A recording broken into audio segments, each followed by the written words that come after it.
yo soy la doctora Yajaira de los Reyes y el día de hoy vamos a dar lectura al capítulo número 10 del PHTLS.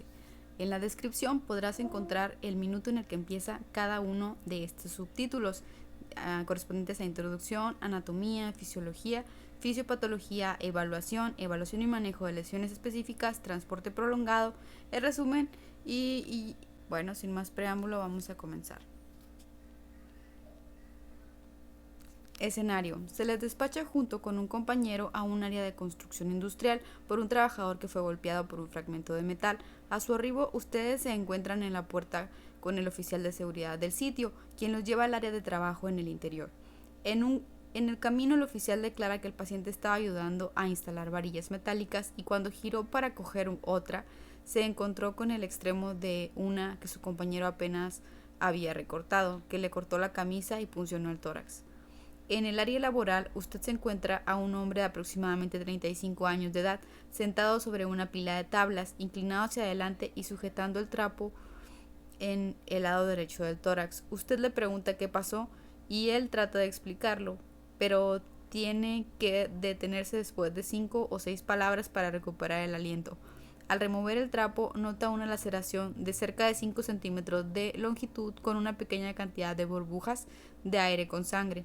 El paciente se encuentra diaforético y con pulso radial rápido. A la auscultación se notan ruidos respiratorios disminuidos en el lado derecho. No hay hallazgos físicos anormales adicionales. ¿Presenta este paciente dificultad respiratoria? ¿Presenta lesiones que ponen en riesgo su vida? ¿Qué intervenciones debería realizar en el campo? ¿Qué modalidad debería usar para transportarlo? ¿Cómo modificaría su manejo y planes durante el transporte prolongado si se encuentra en un lugar diferente, por ejemplo el área rural? ¿Qué otras lesiones sospecha? Introducción. Tal como en otros tipos de lesión, el trauma torácico puede ser resultado de mecanismos contusos o penetrantes. La fuerza contusa aplicada a la caja torácica en colisiones de vehículos a motor, caídas desde cierta altura, golpes o lesiones por aplastamiento pueden causar pérdida de la continuidad de la anatomía y cambios en la fisiología normal de los órganos torácicos. De manera similar, las heridas penetrantes por armas de fuego, cuchillos o la incrustación de objetos como las varillas, el manejo definitivo de la mayoría de las lesiones de tórax no requiere toracotomía, es decir, la apertura quirúrgica de la cavidad torácica. De hecho, solo 15 a 20% de las lesiones del tórax la necesita. El 85% restante se trata bien con intervenciones relativamente simples como el oxígeno suplementario, soporte ventilatorio, analgesia y toracostomía, colocación de tubo de tórax, cuando es necesario. No obstante, las lesiones torácicas pueden ser letales. Los órganos torácicos están involucrados íntimamente con el mantenimiento, provisión, ventilación, perfusión de oxígeno. Las lesiones de tórax, en especial si no se detectan pronto y no se tratan apropiadamente, pueden llevar a una morbilidad significativa. La hipoxia, cantidad insuficiente de oxígeno en la sangre, la hipercapnia o la hipercamia, el exceso de dióxido de carbono en la sangre, la acidosis, es decir, la presencia excesiva de ácidos en la sangre y el shock, órganos y tejidos corporales a los que llega el oxígeno insuficiente, pueden ser resultados de un tratamiento inadecuado de una lesión torácica a corto plazo y por lo tanto de sus complicaciones tardías, tales como una falla orgánica multisistémica que contribuye con el 25% de las muertes por lesiones en el trauma torácico. Anatomía. El tórax es un cilindro más o menos hueco formado por estructuras óseas y musculares. Tiene 12 pares de costillas. Los 10 pares superiores se unen a la columna vertebral en la parte posterior y al esternón o la costilla superior en la parte frontal. Los 2 pares inferiores de costillas solo están unidos a la columna vertebral. Al frente están libres, por lo tanto se conocen como costillas flotantes. En la caja ósea provee una gran protección a los órganos internos de la cavidad torácica, gracias a las costillas inferiores, que incluso cubren a los órganos en la parte superior del abdomen, más notablemente el vaso y el hígado. Este armazón de costillas es reforzado con músculos. Los músculos intercostales se encuentran entre las costillas y se conectan una con otra. Varios grupos musculares dan movimiento a la extremidad superior y son parte de la pared torácica, incluidos los pectorales mayores y menores, los serratos mayor y menor y los dorsales anchos, junto con diversos músculos de la espalda. Todo este relleno se necesita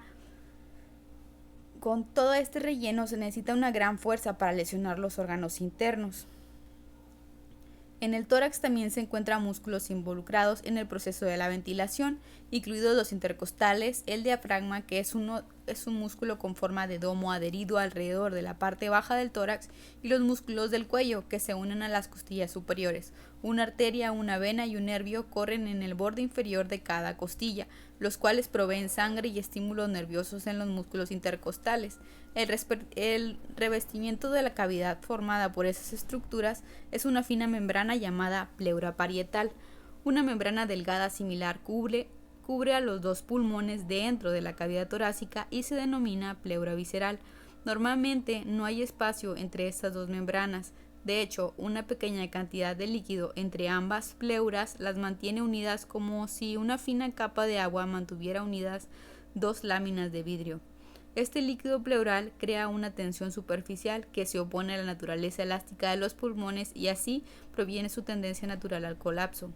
Los pulmones ocupan el lado derecho e izquierdo de la cavidad torácica. Entre los pulmones y rodeados a ellos se encuentra un espacio llamado mediastino que contiene la tráquea, los bronquios principales, el corazón, las principales arterias y venas que ingresan y salen del corazón y el esófago. Fisiología. Los dos componentes fisiológicos del tórax que tienen mayor probabilidad de ser comprometidos por lesiones son la respiración y la circulación. Ambos procesos tienen que estar funcionando correctamente y en combinación uno con otro para que el oxígeno llegue a los órganos, los tejidos y en la última instancia a las células del cuerpo y se expulse el dióxido de carbono. Para entender mejor qué le sucede a los pacientes cuando se daña el tórax y cómo manejar sus lesiones, es importante entender la fisiología de estos dos procesos. Ventilación. El término respiración en realidad se refiere al proceso fisiológico de la ventilación, acto mecánico de ingreso de aire a través de la cavidad oral y nasal hacia la tráquea, los bronquios y luego a los pulmones, donde llega a pequeños sacos aéreos conocidos como los alvéolos. La respiración corresponde a la ventilación más el aporte de oxígeno a las células. El proceso de ingreso de aire se llama inhalación. El oxígeno del aire inhalado se transporta a través de la membrana que reviste a los alvéolos hacia pequeños vasos sanguíneos conocidos como capilares, donde se une a la hemoglobina en los eritrocitos para el transporte al resto del cuerpo, proceso conocido como oxigenación. Simultáneamente, el dióxido de carbono disuelto en la sangre se difunde al exterior. El aire presente dentro de los alvéolos para su expulsión cuando ocurre el proceso de exhalación. La respiración celular es el uso del oxígeno por las células para producir energía.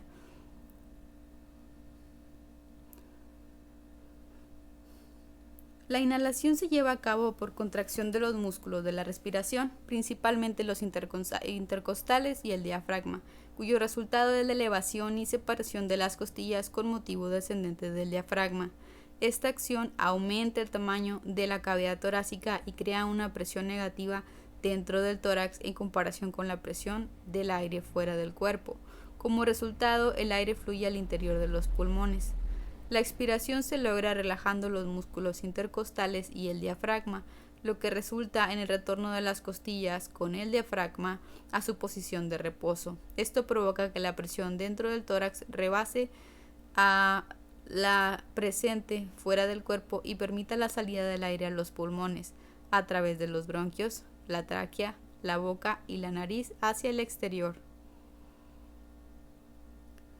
Figura 10. Durante la inspiración el diafragma se contrae y se aplana. Los músculos accesorios de la inspiración, como los intercostales externos, el pectoral menor y el esternocleidomastoideo, elevan las costillas y el esternón, lo que aumenta el diámetro y el volumen de la cavidad torácica. Durante la expiración, en una respiración tranquila, la elasticidad de la cavidad torácica causa que el diafragma y las costillas asuman su posición de reposo, lo que disminuye el volumen de la cavidad torácica. Durante la expiración forzada, los músculos que en ella intervienen, como los intercostales internos y los abdominales, se contraen y hacen que el volumen de la cavidad torácica disminuya con mayor rapidez.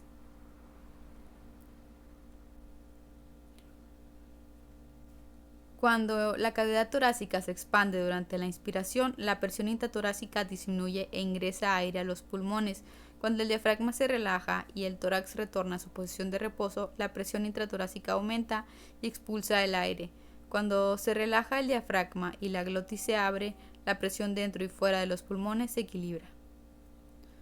La ventilación está bajo el control del centro respiratorio, del tronco encefálico, la cual se regula a través del monitoreo de la presión parcial de dióxido de carbono arterial y la presión parcial del oxígeno arterial, a través de células especializadas conocidas como quimiorreceptores, localizados en el tronco encefálico, así como en las arterias aortas y carótidas. Si los quimiorreceptores detectan un aumento de dióxido de carbono, estimulan el centro respiratorio para aumentar la frecuencia de ventilación y su profundidad, eliminando más dióxido de carbono y haciendo que la presión parcial de dióxido de carbono retorne a valores normales. Este proceso es muy eficaz, pudiendo aumentar el volumen de aire que ingresa y sale a los pulmones por minuto hasta 10 veces. Los mecanorreceptores localizados en las vías aéreas, los pulmones y la pared torácica miden el grado de distensión de esas estructuras y proveen retroalimentación al tronco encefálico acerca del volumen pulmonar. En ciertas enfermedades pulmonares como el enfisema o la enfermedad pulmonar obstructiva crónica, los pulmones no pueden eliminar el dióxido de carbono tan eficazmente, lo que da como resultado una elevación crónica de su concentración en la sangre. Los quimiorreceptores se tornan insensibles a los cambios de PC2 y como resultado aquellos se encuentran en la aorta y las arterias carótidas estimulan la respiración cuando la presión parcial de dióxido de carbono desciende. A semejanza de cuando los quimiorreceptores del tronco encefálico detectan un aumento de dióxido de carbono y estimulan un aumento de la ventilación para disminuir la concentración de dióxido de carbono, los quimiorreceptores de oxígeno envían retroalimentación al centro respiratorio que estimula a los músculos respiratorios para que tengan mayor actividad y aumenten la frecuencia y profundidad ventilatoria para elevar la presión parcial de dióxido de carbono hasta cifras más normales. Este mecanismo a menudo se conoce como impulso hipóxico, ya que tiene relación con las concentraciones decrecientes del oxígeno en sangre.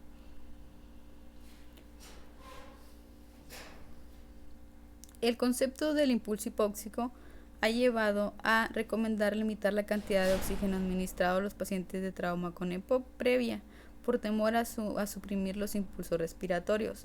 Los pacientes de trauma con hipoxia nunca deben privarse de oxígeno suplementario en el contexto prehospitalario. La existencia real del impulso hipóxico es controvertida. Si realmente existe, no se manifiesta en el contexto agudo. Volúmenes pulmonares y sus relaciones. Espacio muerto. Cantidad de aire que ingresa a los pulmones y no tiene oportunidad de intercambiar oxígeno y dióxido de carbono con la sangre en los capilares alveolares. Por ejemplo, aire presente en la tráquea y los bronquios. Volumen minuto. Volumen total de aire que ingresa y sale de los pulmones por minuto. Volumen corriente. Cantidad de aire que se inhala y después se exhala durante una respiración normal, de 0.4 a 0.5 litros. Capacidad pulmonar total.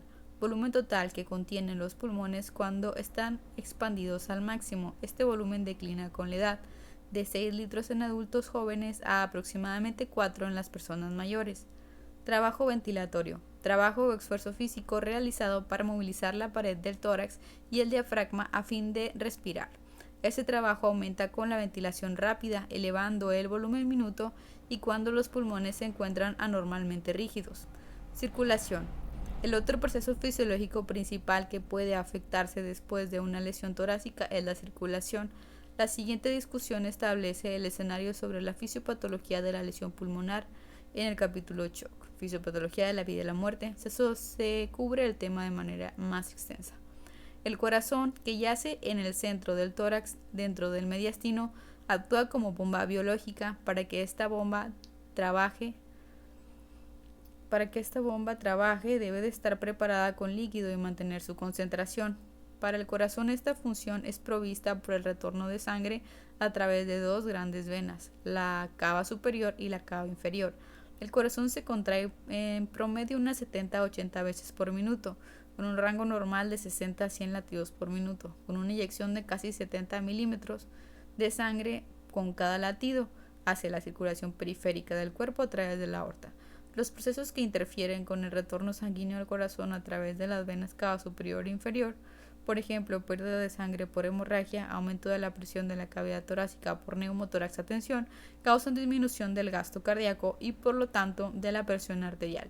De manera similar, los procesos que lesionan al corazón, por ejemplo, lesión cardíaca contusa, pueden convertirlo en una bomba menos eficaz y causar las mismas anomalías fisiológicas. Conforme los quimiorreceptores reconocen cambios en la concentración de dióxido de carbono u oxígeno, los barorreceptores localizados en el callado aórtico y los senos carotídeos de estas arterias reconocen cambios en la presión arterial y llevan al corazón a cambiar la frecuencia y fuerza de los latidos con fin de retornar la presión arterial a la normalidad. Fisiopatología. Como ya se mencionó, los mecanismos contusos y penetrantes pueden alterar los procesos fisiológicos descritos. Hay elementos comunes debidos a las afecciones creadas por tales mecanismos. Lesión penetrante. En las lesiones penetrantes, objetos de diferente tamaño y tipo atraviesan la pared torácica, entran en la cavidad torácica y posiblemente lesionan los órganos dentro del tórax. Por lo general, no hay espacio entre las membranas pleurales. Sin embargo, cuando una herida penetrante crea una comunicación entre la cavidad torácica y el mundo exterior, el aire puede entrar en el espacio pleural a través de una fisura durante la inspiración, cuando la presión en el interior del tórax es menor que la externa.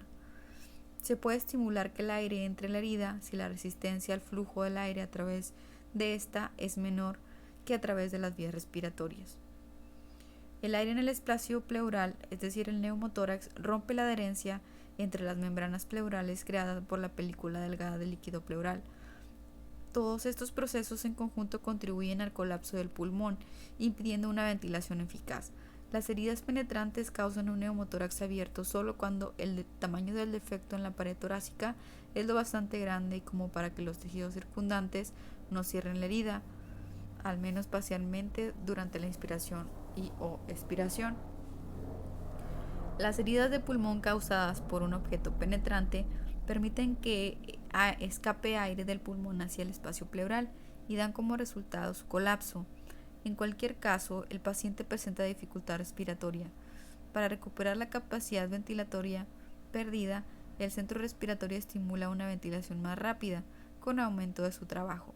El paciente puede tolerar la carga de trabajo aumentada durante un tiempo, pero si no se detecta y trata, está en riesgo de insuficiencia ventilatoria, la cual se manifiesta por aumento de la dificultad respiratoria conforme la concentración de dióxido de carbono en la sangre aumenta y la de oxígeno disminuye.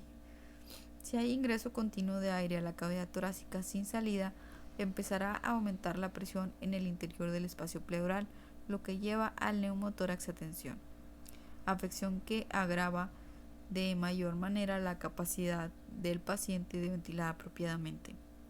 Empezará a impactar de manera negativa la circulación conforme el retorno venoso al corazón disminuye por el aumento de la presión intratorácica, pudiendo presentarse shock.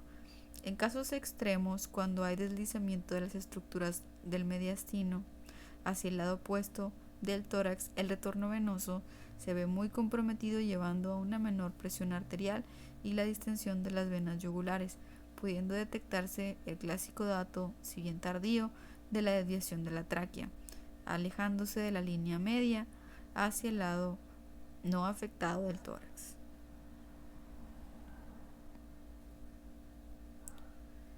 Los tejidos lacerados y los vasos sanguíneos rotos sangran. Las heridas penetrantes del tórax pueden causar pérdida sanguínea hacia el espacio pleural o hemotórax, desde los músculos de la pared torácica, los vasos intercostales y los pulmonares. Las heridas penetrantes de los principales vasos del tórax dan como resultado una hemorragia catastrófica. Cada espacio pleural puede alojar aproximadamente 3.000 mililitros de líquido. La hemorragia hacia el espacio pleural tal vez no pueda ser fácilmente evidente desde el exterior, pero quizás sí es de suficiente magnitud para crear un estado de shock. La presencia de grandes volúmenes sanguíneos en el espacio pleural afectará la capacidad de respirar del paciente. La sangre dentro del espacio pleural impide la expansión del pulmón en ese lado. No es raro que una lesión pulmonar de origen a hemotórax y neumotórax, lo que se conoce como hemoneumotórax, que cause colapso del pulmón y alteración de la ventilación por el aire presente en el espacio pleural y la acumulación de sangre en la cavidad torácica.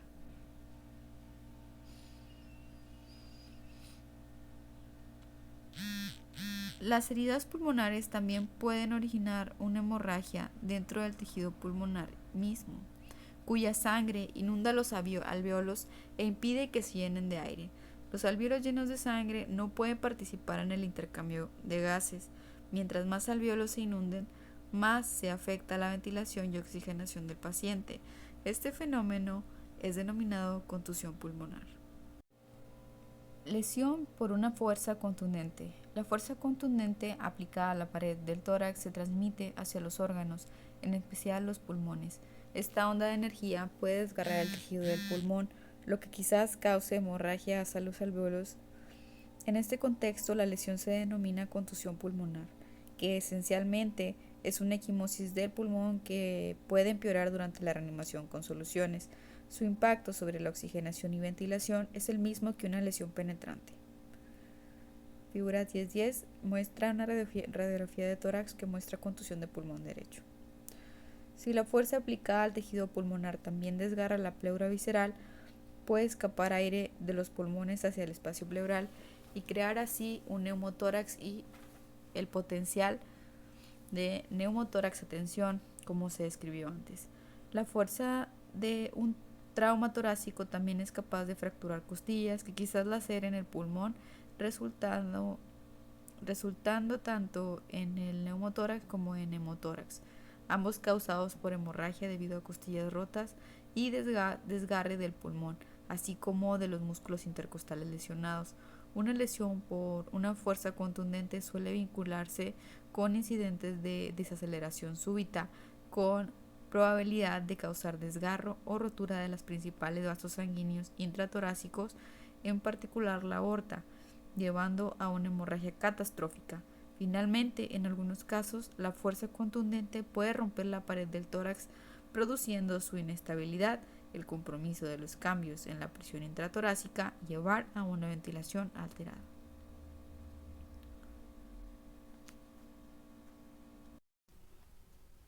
Evaluación. Como en todos los aspectos de la atención médica, la evaluación consiste en una historia clínica y una exploración física. En situaciones de trauma se habla de un historial sample, donde se puntualizan los síntomas, la edad, las alergias, los medicamentos, los antecedentes, la hora de la última ingesta y los sucesos alrededor de la lesión.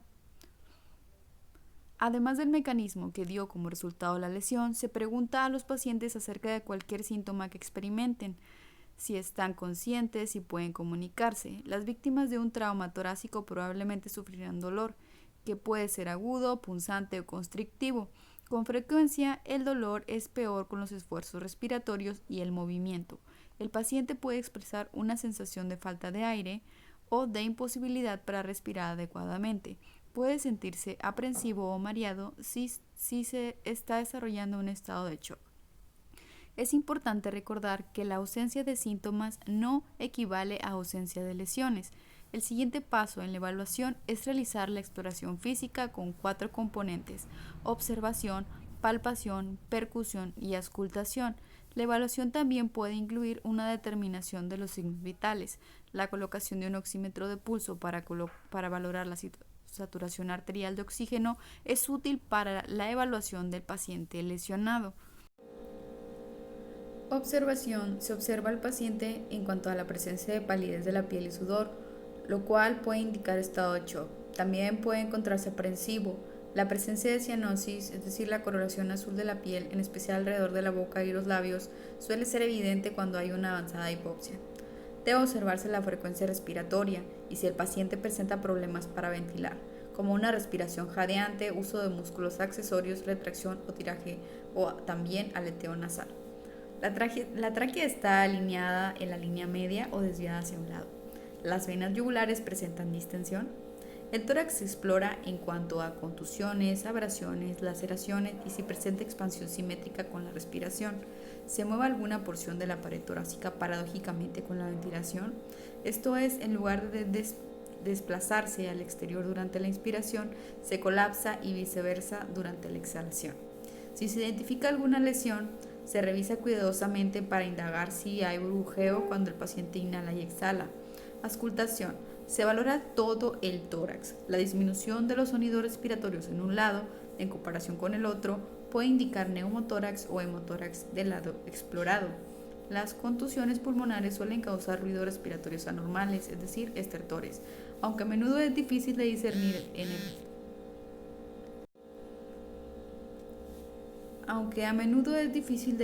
en el campo prehospitalario, también es factible percibir por auscultación los ruidos cardíacos disminuidos por la sangre que se acumula en el pericardio y soplos por daño valvular.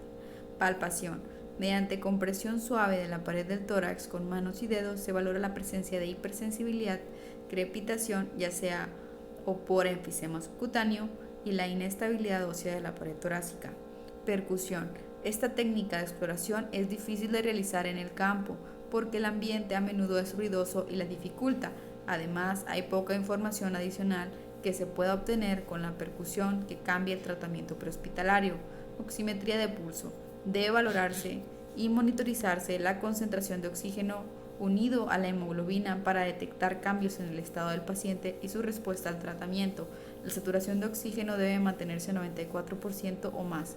Capnografía, ya sea por evaluación indirecta o por sonda nasal, por mascarilla o por evaluación directa en el paciente intubado, se usa la capnografía, es decir, la determinación de dióxido de carbono de ventilación pulmonar terminal para valorar la concentración de dióxido de carbono en el aire expirado, y se hace monitoreo para detectar cambios en su estado y sus respuestas al tratamiento. La evaluación directa mide exactamente en el punto que se detecta la medición de dióxido de carbono en la ventilación pulmonar terminal, en tanto que la evaluación indirecta permite obtener una muestra de aire expirado, llevando a cabo la determinación de dióxido de carbono en el monitor local, el cual es remoto del sitio de muestreo. Las determinaciones repetidas de la frecuencia durante la reevaluación del paciente pueden ser la herramienta más importante para reconocer que la persona se está deteriorando. Conforme el paciente se torna hipóxico o en un estado de mayor compromiso, una clave temprana para este cambio es un aumento gradual en la frecuencia. Evaluación y manejo de lesiones específicas. Fracturas costales. Los proveedores de atención prehospitalaria suelen encontrarse fracturas costales en aproximadamente 10% de los pacientes de trauma. Se ha demostrado que hay diversos factores que contribuyen a la morbilidad y mortalidad de aquellos con fracturas costales múltiples, entre ellos total de costillas fracturadas, su presencia en forma bilateral y edad mayor de 65 años o más. Los adultos mayores son en especial susceptibles a las fracturas costales, tal vez por pérdida de la masa ósea cortical, es decir, por osteoporosis, lo cual permite que las costillas se fracturen después de sufrir una fuerza cinemática menor. Independientemente de la edad, la mortalidad aumenta conforme se fracturan más costillas. La tasa de mortalidad por una sola costilla costal es de 5.8%, aumentando a 10% cuando son 5 y a 34% en el caso de 8. A pesar de que las costillas están bastante bien protegidas por la musculatura que las cubre, las fracturas son frecuentes en los traumas torácicos. Las costillas superiores son anchas, gruesas y en particular bien protegidas por la articulación de los músculos del hombro. Puesto que se requiere gran energía para fracturar las costillas superiores, los pacientes que las sufren están en riesgo de otras lesiones significativas, como la rotura traumática de la aorta. Las fracturas costales ocurren más a menudo en las costillas 4 a 8 a los lados, donde son delgadas y presentan menos musculatura superpuesta. Los extremos rotos de las costillas pueden desgarrar músculos, pulmones y vasos sanguíneos, con probabilidad de contusión pulmonar, neumotórax o hemotórax asociados. La contusión pulmonar subyacente es la lesión más frecuentemente vinculada a las fracturas costales múltiples.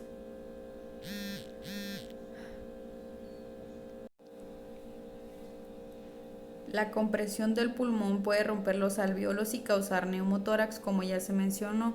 La fractura de costillas inferiores puede vincularse con lesiones de vaso e hígado e indicar el potencial de otras lesiones intraabdominales.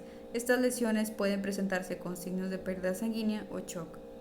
Evaluación. Los pacientes con fracturas costales simples con gran frecuencia manifiestan dolor torácico con la respiración o el movimiento y dificultad respiratoria. Pudiesen presentar dificultad respiratoria. La palpación cuidadosa de la pared torácica por lo general revelará hipersensibilidad puntual directamente en el sitio de la fractura costal y se percibirán crepitaciones en los extremos rotos de la parrilla costal al chocar unos con otros. El proveedor de atención prehospitalaria valora los signos vitales y presta particular atención a la frecuencia y profundidad respiratoria. También debe hacerse oximetría de pulso, así como capnografía cuando estén disponibles. Manejo. El objetivo primordial de los pacientes con fracturas costales es el alivio del dolor. El posicionamiento de los brazos del paciente con el uso de cabestrillo y vendas puede aliviarlo. Es importante tranquilizar y revalorar constantemente al paciente, teniendo en mente la posibilidad del deterioro de la ventilación y el posible desarrollo de shock. Debe considerarse administrar líquidos, dependiendo del estado del paciente y tiempo previsto para el transporte. La administración de analgésicos IV puede ser adecuado en algunas circunstancias en unidades de soporte vital avanzado, donde existen protocolos y control médico apropiado. Además, en las situaciones donde el dolor por las fracturas costales dificulta la capacidad de respirar eficazmente. Al paciente se le alienta para realizar respiraciones profundas y toser, con el propósito de prevenir el colapso de los alvéolos, es decir, atelectasia, la posibilidad de neumonía y otras complicaciones. Debe evitarse la movilización de la caja torácica con cintas o vendas, porque tal intervención predispone al desarrollo de atelectasia y neumonía. Puede ser necesaria la administración de oxígeno suplementario y la asistencia en la ventilación para asegurar una adecuada oxigenación. Tórax inestable. Ocurre un tórax inestable cuando dos o más costillas adyacentes se fracturan en más de un sitio en su longitud. El resultado es un segmento de la pared torácica que ya no se continúa con el resto del tórax. Cuando los músculos respiratorios se contraen para elevar las costillas y hacer descender el diafragma, el segmento inestable paradójicamente se desplaza hacia adentro, en respuesta de la presión negativa creada dentro de la cavidad torácica. De manera similar, cuando estos músculos se relajan, el segmento puede desplazarse hacia afuera conforme aumenta la presión dentro del tórax. Este movimiento paradójico del segmento inestable hace menos eficaz la ventilación. El grado de ineficiencia tiene relación directa con el tamaño del segmento inestable. Figura 10.11. Movimiento paradójico. En la A, si se pierde la estabilidad del tórax por costillas fracturadas en dos o más lugares conforme a la presión intratorácica disminuye durante la inspiración, la presión del aire externo fuerza la pared torácica hacia adentro. Y B, cuando la presión intratorácica aumenta durante la expiración, la pared torácica se fuerza hacia afuera. La fuerza significativa necesaria para producir tal lesión en general se transmite al pulmón subyacente, dando como resultado una contusión. El paciente puede entonces presentar dos mecanismos que comprometen la ventilación y el intercambio de gases: el segmento inestable y la contusión pulmonar subyacente, que es un problema mayor cuando se trata de un compromiso de la ventilación. Como se describió antes, la contusión pulmonar no permite el intercambio de gases en la porción del pulmón contundida debido a la ocupación alveolar con sangre. Evaluación. Al igual que en la fractura costal simple, la evaluación del tórax inestable revelará a un paciente con dolor, el cual suele ser más intenso. No obstante, el paciente parece estar angustiado, la frecuencia está elevada y el paciente no hace respiraciones profundas debido al dolor.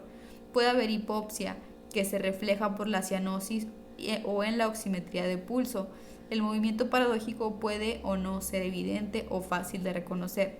Inicialmente los músculos intercostales estarán en espasmo y tienden a estabilizar el segmento inestable. Conforme tales músculos se fatigan en el transcurso del tiempo, se hace más evidente el movimiento paradójico. El paciente presentará hipersensibilidad y potencialmente crepitación ósea sobre el segmento lesionado. La inestabilidad del segmento puede también detectarse por palpación. Manejo. El manejo del tórax inestable está dirigido a aliviar el dolor, el soporte ventilatorio y el monitoreo continuo para establecer con anterioridad un eventual deterioro. La frecuencia respiratoria cuidadosamente puede ser el parámetro más importante para seguir y determinar.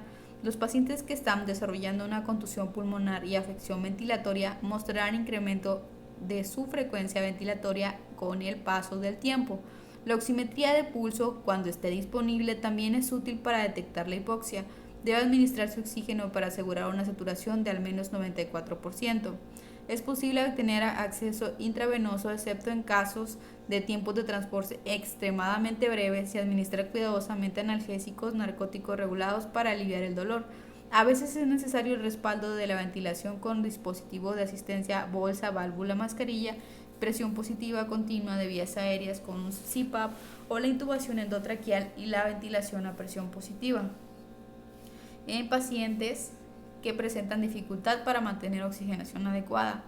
Están contraindicados los esfuerzos por estabilizar el segmento lesionado o inestable con bolsas de arena u otras medidas, ya que pueden comprometer más el movimiento de la pared torácica y por lo tanto alterar la ventilación. Contusión pulmonar. Cuando el tejido pulmonar se lacera o desgarra por mecanismos contundentes o penetrantes, la hemorragia hacia los espacios alveolares puede causar contusión pulmonar. Conforme los alvéolos se llenan de sangre, el intercambio de gases se altera, debido a que el aire no puede ingresar a estos alvéolos desde las vías respiratorias terminales. Además, la sangre y el líquido por el edema en el tejido entre los alvéolos impide aún más el intercambio de gases en aquellos ventilados. La contusión pulmonar casi siempre está presente en el paciente con un segmento inestable y es una complicación común de las lesiones torácicas potencialmente letal. Puede ocurrir deterioro hasta el punto de llevar a una insuficiencia respiratoria en las primeras 24 horas luego de la lesión. Evaluación. Los datos en la evaluación del paciente son variables. Dependiendo de la gravedad de la contusión, la evaluación temprana por lo general no revelará afección respiratoria, pero conforme progresa la contusión, la frecuencia aumenta y se puede percibir estertores a la auscultación. De hecho, una frecuencia elevada a menudo es la clave más temprana del deterioro de un paciente por contusión pulmonar. Se requiere un elevado índice de sospecha, en particular en presencia de un segmento inestable. Manejo. Se enfoca en el mantenimiento de la ventilación. El proveedor de atención prehospitalaria debe revalorar repetidamente la frecuencia de cualquier signo de insuficiencia respiratoria. Deben utilizarse la oximetría de pulso continua y la capnografía cuando estén disponibles. Se administrará oxígeno suplementario a todos los pacientes con sospecha de contusión pulmonar, con el propósito de mantener la saturación de oxígeno en un rango normal mayor a 94%. Es factible usar CPAP para mejorar la oxigenación en quienes el oxígeno suplementario por sí solo es insuficiente para mantener una saturación de oxígeno aceptable. Quizás se requiera respaldo de la ventilación con un dispositivo de bolsa mascarilla o la intubación endotraqueal. En ausencia de hipotensión, con una presión sistólica menor a 90 milímetros de mercurio, la administración agresiva de soluciones intravenosas puede aumentar más el edema y comprometer tanto la ventilación como la oxigenación, de modo que las soluciones intravenosas deben administrarse de manera prudente y solo según sea necesario para mantener por arriba de 80 milímetros de mercurio la presión arterial sistólica. La contusión pulmonar es otro ejemplo en el que la reanimación con soluciones puede empeorar los resultados y por lo tanto debe sospecharse por la necesidad del paciente de mantener una presión arterial sistólica de menos de 80 milímetros de mercurio. Neumotórax. Ocurre neumotórax en hasta el 20% de las lesiones torácicas graves y sus tres tipos representan cifras crecientes de gravedad: simple, abierto y a tensión. El neumotórax simple corresponde a la presencia de aire dentro del espacio pleural, que conforme aumenta, colapsa el pulmón del mismo lado. El neumotórax abierto, lesión torácica que aspira, implica al neumotórax asociado con un defecto de la pared torácica que permite el ingreso de aire al espacio pleural y su salida al exterior con el esfuerzo ventilatorio.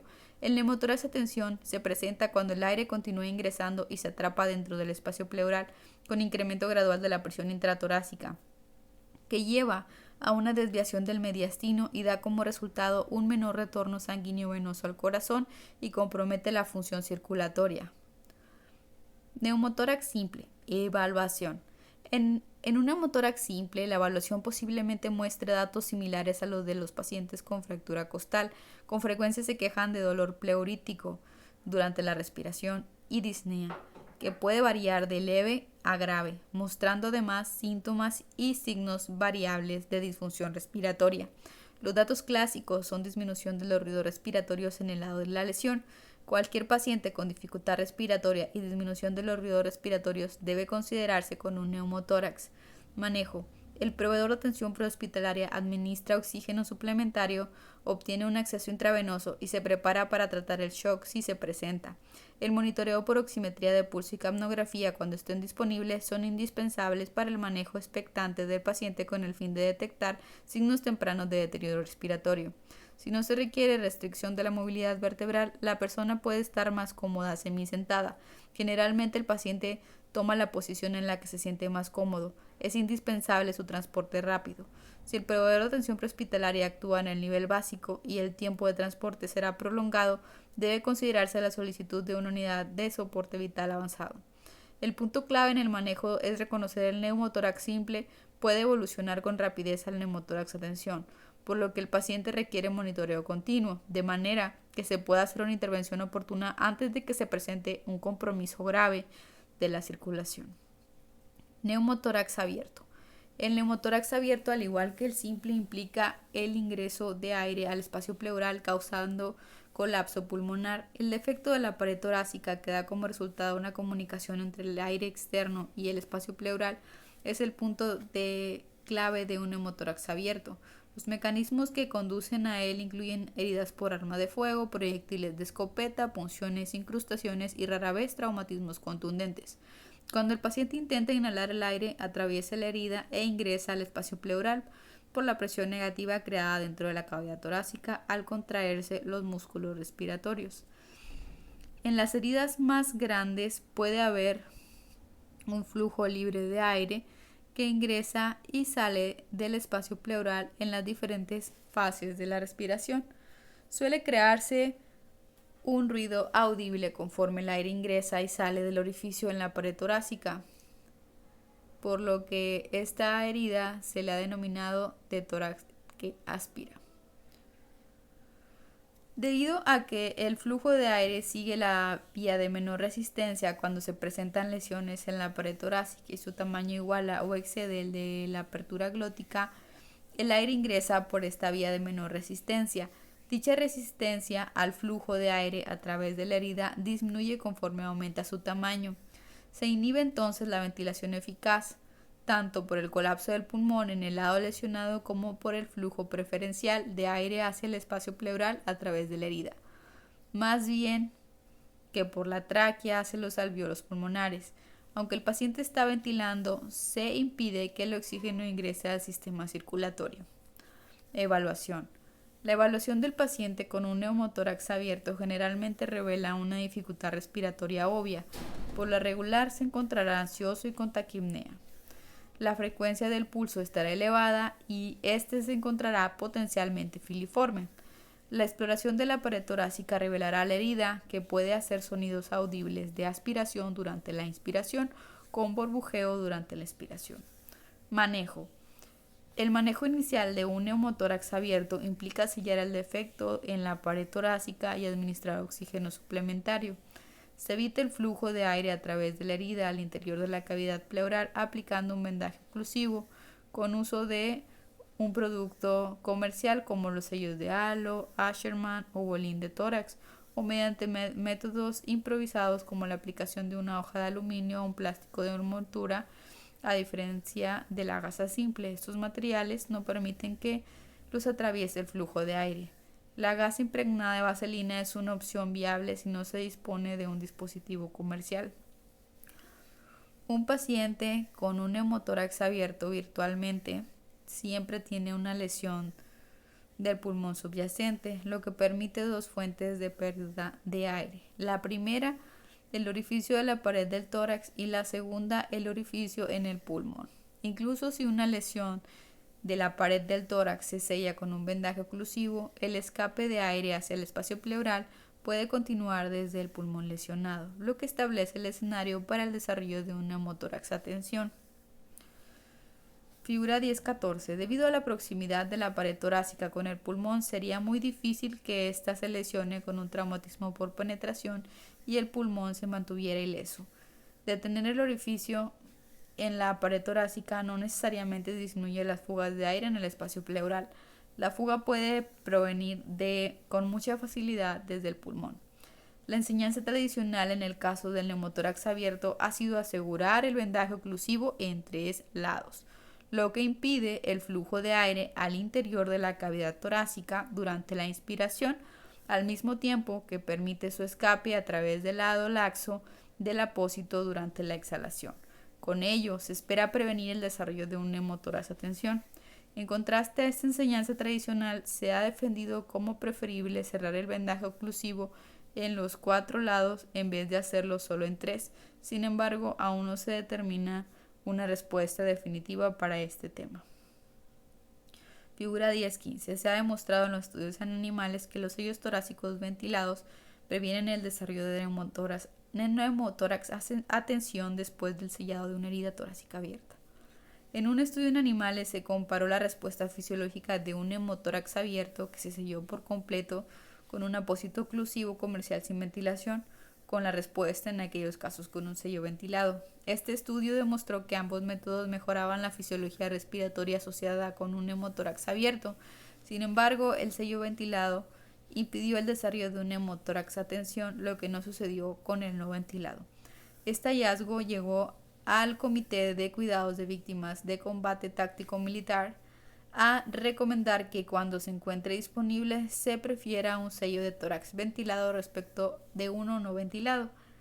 Un sello de tórax no ventilado es una alternativa aceptable si no se dispone del ventilado. No obstante, debe monitorizarse cuidadosamente al paciente en lo que respecta al desarrollo posterior de un neumotórax a tensión. En vista de la investigación en el soporte vital de trauma prehospitalario, se recomienda ahora el siguiente abordaje terapéutico del neumotórax abierto. Colocar un sello de tórax ventilado sobre la herida abierta. Si no se dispone de un sello ventilado, colocar un cuadro de hoja de plástico o aluminio sobre la herida y sujetarlo con cinta adhesiva en 3 lados. Si no hay ninguno disponible, se puede usar un sello de tórax no ventilado o un material como la gasa vaselinada que impide el ingreso y la salida de aire. Sin embargo, este sistema puede permitir el desarrollo de un neumotórax a tensión, por lo que debe observarse cuidadosamente al paciente en cuanto a signos de deterioro. Si el paciente presenta taquicardia, taquipnea u otros índices de dificultad respiratoria, repite el apósito durante unos segundos y asista a la ventilación como sea necesario. Si la dificultad respiratoria continúa, asuma el desarrollo de un neumotórax a tensión y realice una punción torácica para lograr la descompresión del neumotórax utilizando una aguja de gran calibre, de 10 a 16, de 8 centímetros de longitud en el segundo espacio intercostal sobre la línea media clavicular o en el quinto espacio intercostal sobre la línea axilar anterior. Si estas medidas no dan respaldo adecuado al paciente, puede requerirse la intubación endotraqueal y la ventilación a presión positiva. Si se utiliza presión positiva y se aplica un vendaje para sellar la herida abierta, el proveedor de atención prehospitalaria necesita monitorear al paciente cuidadosamente respecto al desarrollo de un neumotórax a tensión. Si aparecen signos de aumento de la dificultad respiratoria, debe ventilarse o retirarse el apósito que cubre la herida para permitir la descompresión de cualquier tensión acumulada. Si esto es ineficaz, debe considerarse la descompresión con aguja. En casos que se realiza ventilación a presión positiva, no es necesario sellar la herida. Si bien aún es de utilidad un apósito estéril que limite una mayor contaminación de la herida, la ventilación a presión positiva maneja de manera eficaz la fisiopatología usualmente asociada con un neumotórax abierto al ventilar de manera directa el pulmón. Neumotórax a tensión. El neumotórax a tensión es una emergencia que pone en riesgo la vida. Conforme continúa ingresando el aire al espacio pleural sin ninguna salida o escape, la presión intratorácica aumenta y al hacerlo, el compromiso ventilatorio empeora y el retorno venoso al corazón disminuye. El gasto cardíaco decreciente, en conjunto con el deterioro del intercambio de gases, causa un estado de shock profundo. Llegará el momento en que la presión en el lado lesionado del tórax empujará las estructuras del mediastino hacia el lado opuesto. Dicha distorsión de la anatomía puede obstruir aún más el retorno venoso al corazón por compresión de la vena cava inferior a su paso por el diafragma. Adicionalmente, el llenado de aire del pulmón en el lado no lesionado se restringe cada vez más y ocurre con mayor dificultad respiratoria. Cuadro 10.16. Neumotórax a tensión. Si la cantidad de aire atrapada en el espacio pleural continúa aumentando, no solo se colapsa el pulmón del lado afectado, sino que el mediastino se desvía al lado opuesto. Entonces el pulmón en el lado opuesto se comprime y aumenta la presión intratorácica que ejerce presión sobre la vena cava y disminuye el retorno venoso al corazón. Cualquier paciente con una lesión torácica tiene riesgo de desarrollar neumotórax a tensión. Los pacientes que se encuentran particularmente en riesgo son aquellos que es posible que presenten un neumotórax, por ejemplo, aquellos con signos de fractura costal, los afectados por un neumotórax conocido, como por ejemplo herida penetrante de tórax, quienes sufrieron una lesión de tórax y se encuentran bajo ventilación a presión positiva. Todos aquellos deben de ser monitorizados continuamente en cuanto a signos de aumento de la dificultad respiratoria asociada con alteración circulatoria y deben transportarse con rapidez a instalaciones apropiadas. Evaluación. Los hallazgos durante la evaluación dependen de cuánta presión se haya acumulado en el espacio pleural. Inicialmente los pacientes por lo general manifiestan temor, malestar, dolor torácico y dificultad respiratoria. Conforme empeora la presión del neumotórax mostrarán mayor agitación, taquipnea y dificultad respiratoria. En casos graves pueden presentar cianosis y apnea. Recuadro 10.2. Signos del neumotórax a tensión.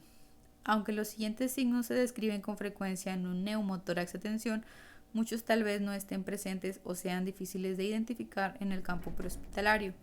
Observación. La cianosis puede ser difícil de identificar en el campo. La iluminación deficiente, las variaciones en el color de la piel y la presencia del polvo y la sangre relacionados con el trauma a menudo hacen poco confiable este signo. La distensión de las venas del cuello se describe como un signo clásico de neumotórax a tensión.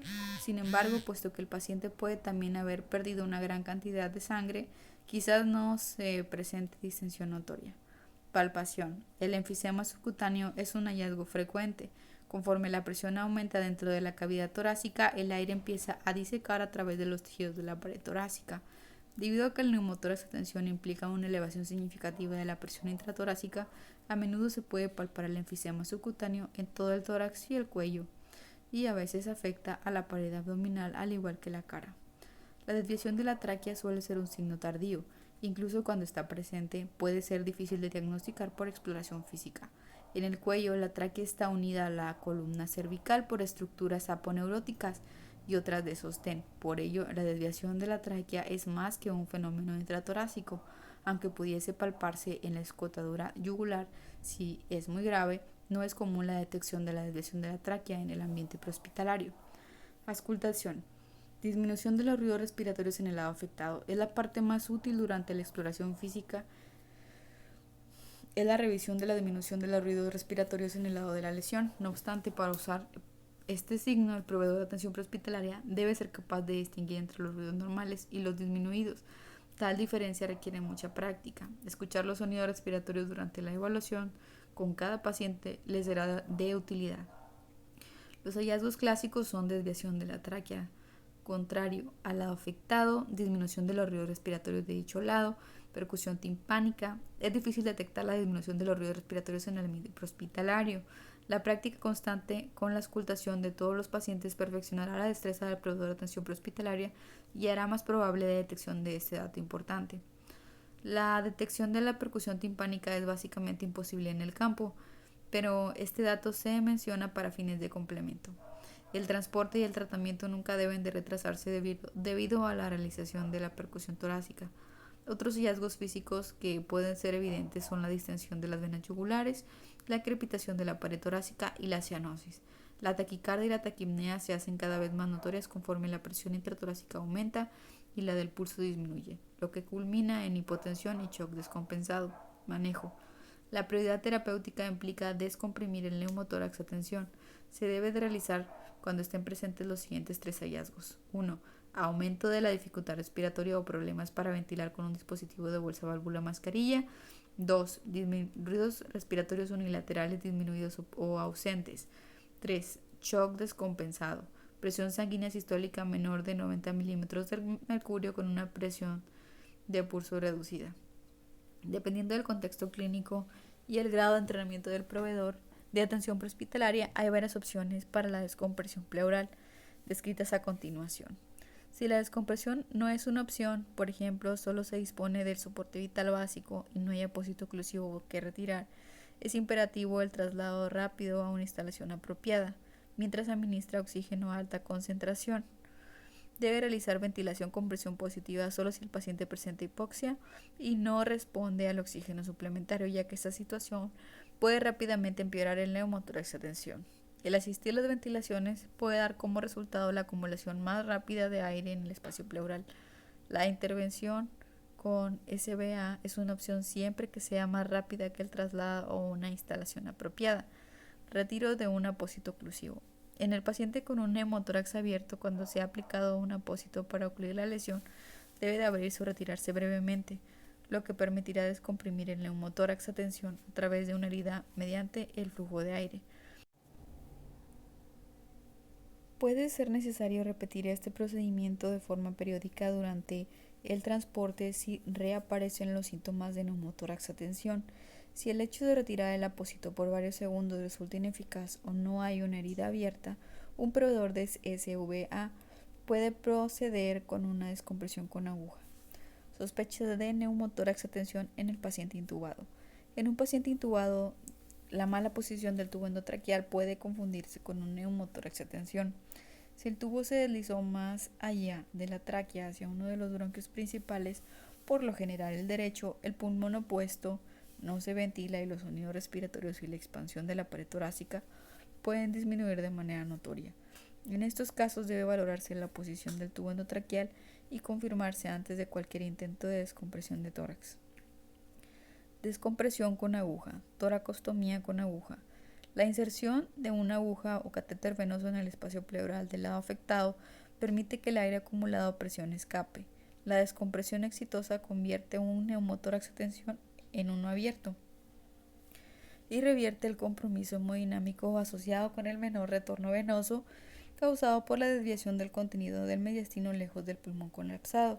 Esto, junto con la mejoría inmediata en la capacidad de oxigenar y ventilar, puede salvar la vida. Históricamente se ha hecho la descompresión con aguja a través del segundo espacio intercostal en la línea media clavicular del lado afectado del tórax. No obstante, evidencia reciente respalda el uso del quinto espacio intercostal sobre la línea axilar anterior, es decir, acceso lateral, como la ubicación preferida para la descompresión con aguja. Cada ubicación tiene sus ventajas y desventajas. La descompresión en la línea media clavicular tiene la ventaja de fácil acceso para el proveedor de atención prehospitalaria, pero el grosor de la pared torácica en este sitio puede causar la imposibilidad de que el catéter alcance la cavidad torácica o que se doble durante movimientos del paciente.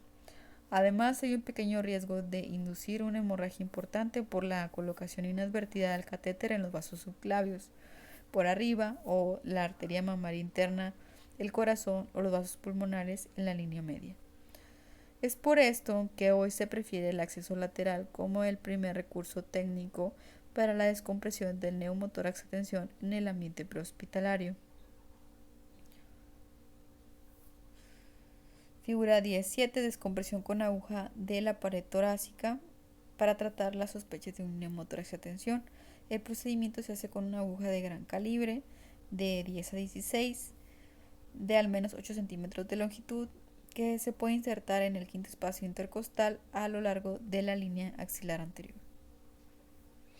Las ventajas de la colocación media axilar del catéter incluyen su relativa seguridad y eficacia. La pared del tórax es más delgada en este lugar en todo el ancho del índice de masa corporal en hombres y en mujeres. Además, se han reportado mayores tasas de éxito en el uso de esta ubicación. Las evidencias sugieren que los catéteres colocados en el quinto espacio intercostal y en la línea axilar anterior son más estables durante el transporte y tienen menos posibilidades de removerse. Si bien que se doblen puede ser un problema. Independientemente de la ubicación elegida, debe hacerse la descompresión con aguja intravenosa de gran calibre, de 10 a 16, de al menos 8 centímetros de longitud. La aguja y el catéter deben introducirse hasta que se encuentre un flujo de aire, pero no más allá. El pulmón en el lado afectado está colapsado y desviado hacia el lado contrario, por lo tanto es poco probable que se lesione durante el procedimiento. Una vez que se logra la descompresión, se retira la aguja y se fija el catéter con cinta adhesiva al tórax para prevenir que se salga. Es indispensable el monitoreo cuidadoso del paciente después del procedimiento. En un estudio se observó una tasa de fracaso mecánico del 26% por doblarse o obstruirse, o remoción del catéter, con un 43% de intentos de descompresión que finalmente fracasaron con la mejoría del neumotórax a tensión. Este procedimiento, cuando es realizado con éxito, convierte un neumotórax a tensión en un neumotórax abierto mínimo. El alivio del esfuerzo respiratorio rebasa muchísimo el efecto negativo de un neumotórax abierto, debido a que el diámetro del catéter de descompresión es significativamente menor que la vía aérea del paciente. Es poco probable que algún movimiento de aire a través del catéter comprometa de manera significativa el esfuerzo ventilatorio, por lo cual será innecesaria desde el punto de vista clínico la creación de una válvula unidireccional o de English. El uso de una válvula de fabricación comercial es costoso e improvisar una con un guante requiere mucho tiempo. La provisión continua de oxígeno suplementario, así como de soporte ventilatorio según sea necesario, es apropiado. Como regla general, el neumotórax a tensión bilateral es muy raro en los pacientes no intubados y ventilados con presión positiva. El primer paso en la reevaluación del paciente es confirmar la ubicación del tubo endotraqueal, asegurar que no tenga cambios en la forma o dobleces que causen compresión y cerciorarse de que no se haya desplazado inadvertidamente hacia un bronquio principal. Debe tenerse precaución extrema con la descompresión bilateral con aguja en pacientes que no son ventilados con presión positiva. Si la evaluación del proveedor de atención prehospitalaria es errónea, la creación de un neumotórax bilateral puede causar insuficiencia respiratoria grave. El paciente debe de transportarse con rapidez a las instalaciones apropiadas. Debe obtenerse un acceso intravenoso en el camino, a menos que el tiempo de transporte sea particularmente breve. Se observará de cerca al paciente para identificar si hay deterioro. Tal vez sea necesario repetir la descompresión y la intubación endotraqueal. Toracostomía con tubo. Inserción de un tubo en el tórax.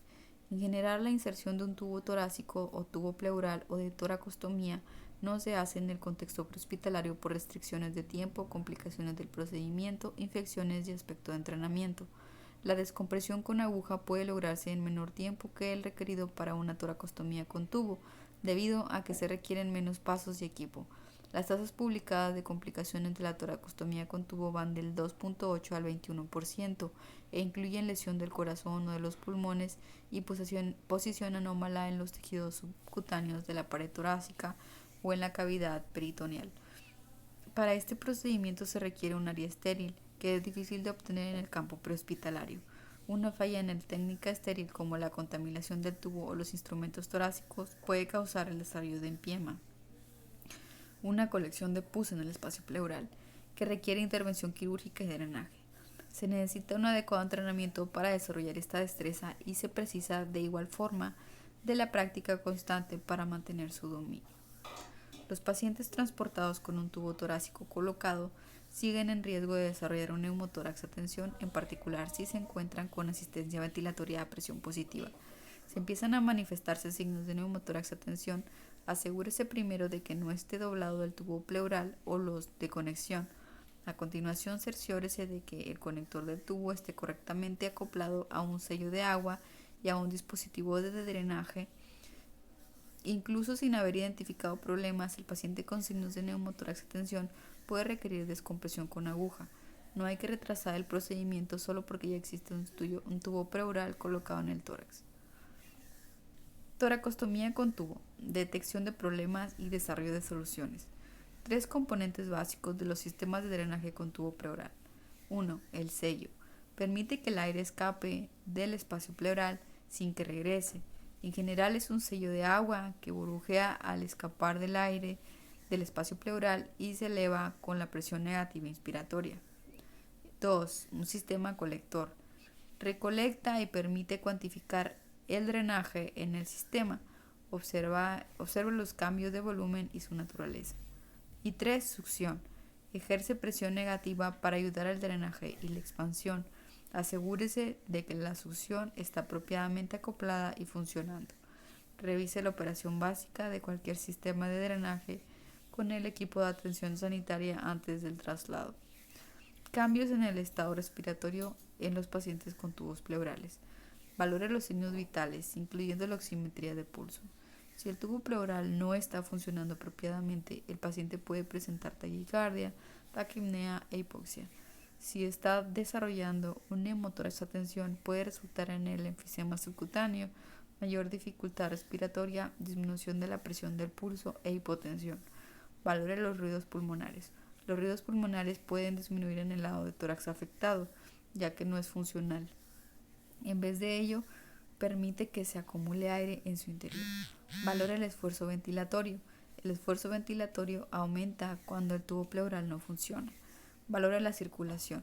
Si el tubo del tórax no está funcionando apropiadamente y permite que se acumule el aire en su interior, el paciente puede presentar taquipnea. Si se está desarrollando un neumotórax a tensión, puede ocurrir disminución de la presión del pulso e hipotensión. Valora el estado de alerta. Si se desarrolla hipoxia o signos de shock, el paciente puede tornarse agitado y ansioso. Conforme tales complicaciones progresan, su estado de alerta disminuye. Pasos para la detección y resolución de problemas. Evalúe el apósito y el sitio del tubo para asegurar que el tubo pleural no se haya movido durante los traslados. Verifique que el tubo pleural esté conectado de manera ajustada y sin obstrucción, torceduras o pinzamientos. Verifique que el sello de tórax esté intacto y funcionando. ¿Hay burbujeo o variaciones en las ventilaciones? Evalúe si el tubo pleural está empañándose o si continúa el drenaje. Asegúrese de que la succión funcione. ¿Hay burbujeo continuo o índice de presión negativa en el ciclo de ventilación? Si el estado ventilatorio del paciente continúa deteriorándose, evalúe de cerca si hay signos de neumotórax a tensión.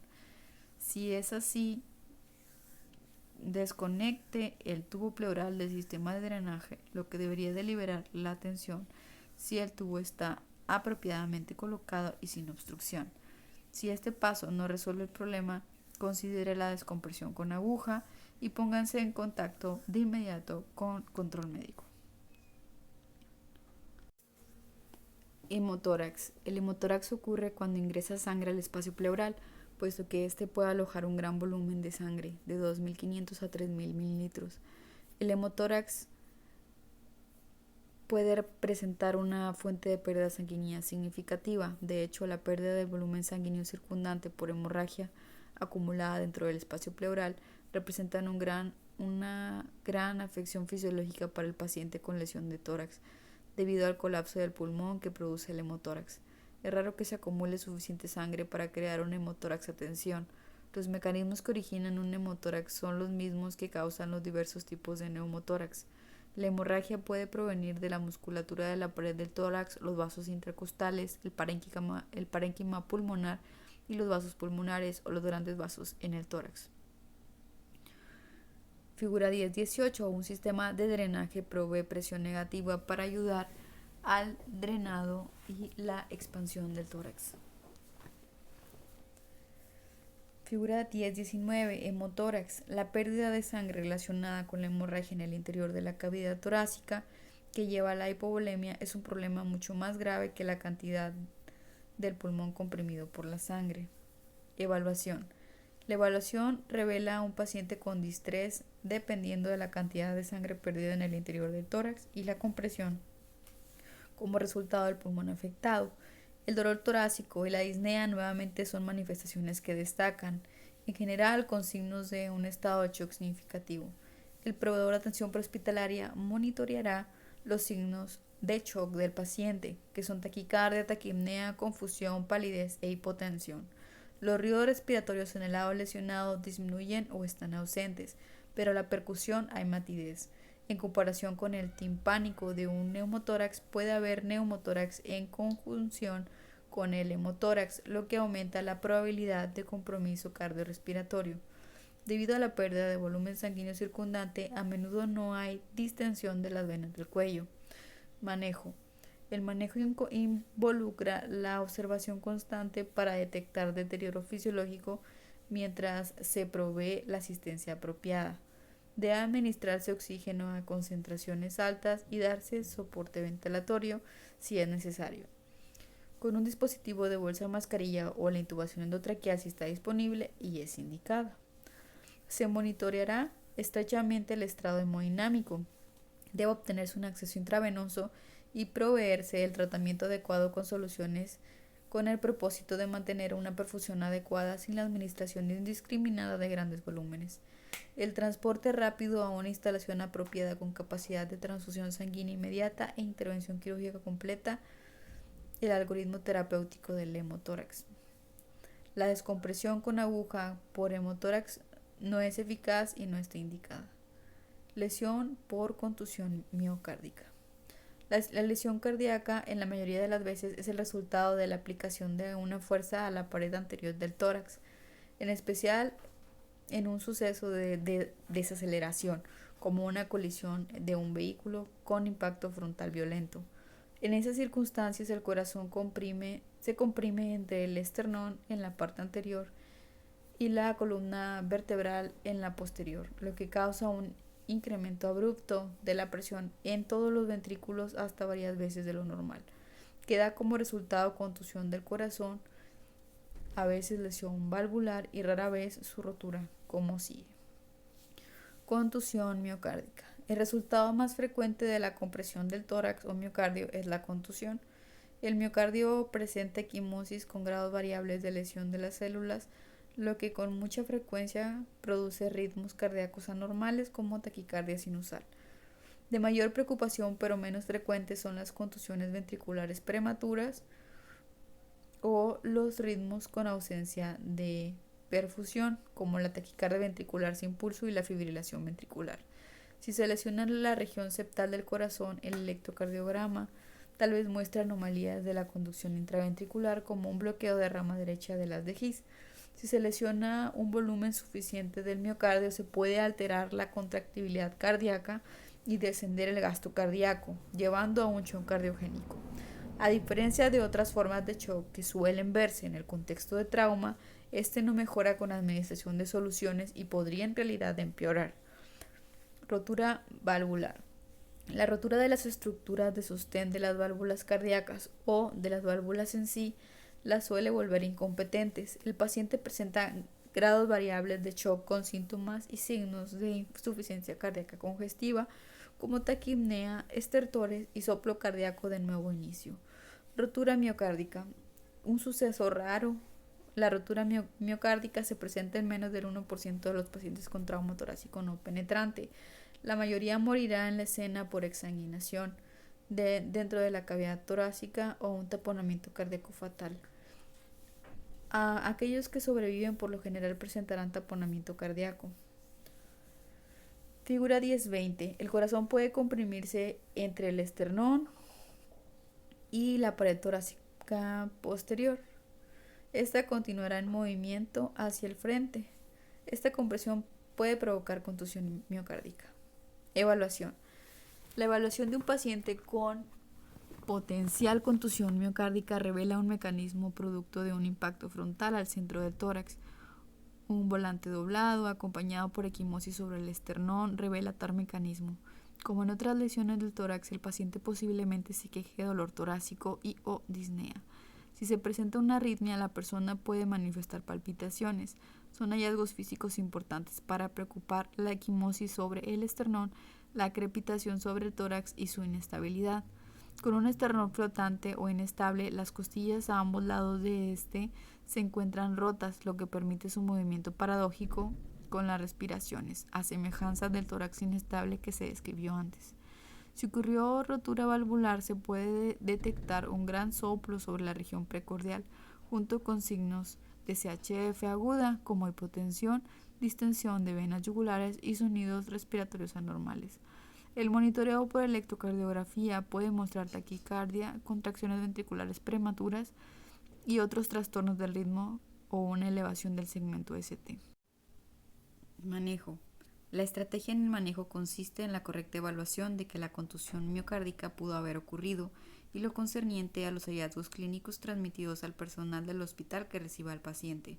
Mientras tanto, se administra oxígeno a concentración alta y se establece un acceso intravenoso para la administración prudente de soluciones. Se le debe colocar al paciente un sistema de monitoreo cardíaco para detectar arritmias y elevaciones del segmento ST cuando estén presentes. Si hay arritmias y los proveedores de SBA se encuentran, debe instituirse la terapia eléctrica o farmacológica requerida. No hay datos para respaldar el tratamiento profiláctico de las arritmias ante una contusión miocárdica.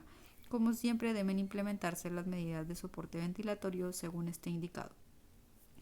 Taponamiento cardíaco. Ocurre taponamiento cardíaco cuando una herida en el corazón permite que se acumule líquido, usualmente sangre, de forma aguda entre el corazón y el saco pericárdico, el cual está constituido por tejido fibroso inelástico. Normalmente hay una pequeña cantidad de fluido en el saco pericárdico, similar al del espacio pleural, como se describió antes.